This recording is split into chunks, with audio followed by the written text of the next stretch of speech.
We haven't seen any evidence, though, that diplomacy, a negotiated exit, like you mentioned, is happening.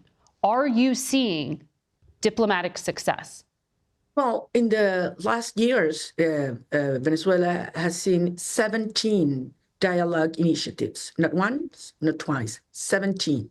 Every single time, the opposition or our allies or the United States have complied with every single thing we offered. The regime and the country has violated every single thing they offered on their own part.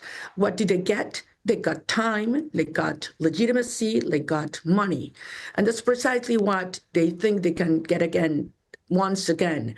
But certainly things have changed very much in the last months. Venezuela is a total different country. I mean, Maduro is weaker than ever. The armed forces, police are certainly divided and fractured. And our country is united, cohesive, and we finally have the administration, in this case, President Trump, with a clear strategy that truly represents a credible threat for their regime. So if we had ever have a chance to finally move ahead towards democracy in our country, it's today.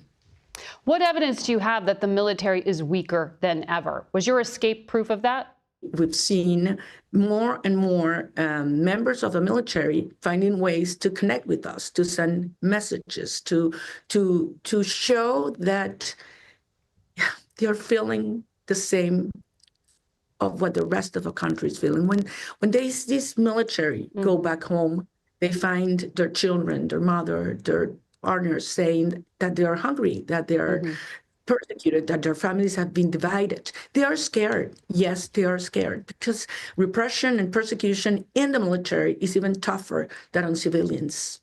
So President Trump said that land strikes to stop drug trafficking specifically will start soon. He has been saying that for weeks. Do you know what he is talking about? And has he promised you anything? No, I don't know. And well, if I knew, I wouldn't say it, of course, but it's not the case. We are not involved and we will not get involved into another nation's policy for their own national security. But would you welcome U.S. military action? I will welcome more and more pressure so that Maduro understands that he has to go, that his time is over. And I will insist something that I've said several times before. This is not conventional regime change. This cannot be compared to other cases like countries in the Middle East. We had an election. Regime change was already mandated by over 70% of the population. And what we need is support to enforce that decision. How do you square military action with receiving a peace prize? Are we at the point it's necessary? What we're fighting for is precisely freedom in order to have democracy, and democracy in order to have peace. And in order to maintain freedom and to achieve freedom, you do need strength. The contrary would be the peace of the dead, in which you have a country under absolute, oppression and simply given in. And that's not the case. It's absolutely absurd that you see a regime, a criminal regime like Maduro, that gets support from Russia or from Iran, and then as a Venezuelan people not to ask support from democratic countries and democratic leaders. That's absolute absurd. We do not have arms.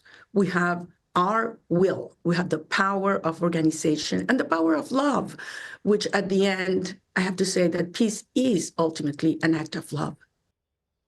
The Maduro regime maintains it won the last election and considers Machado a fugitive.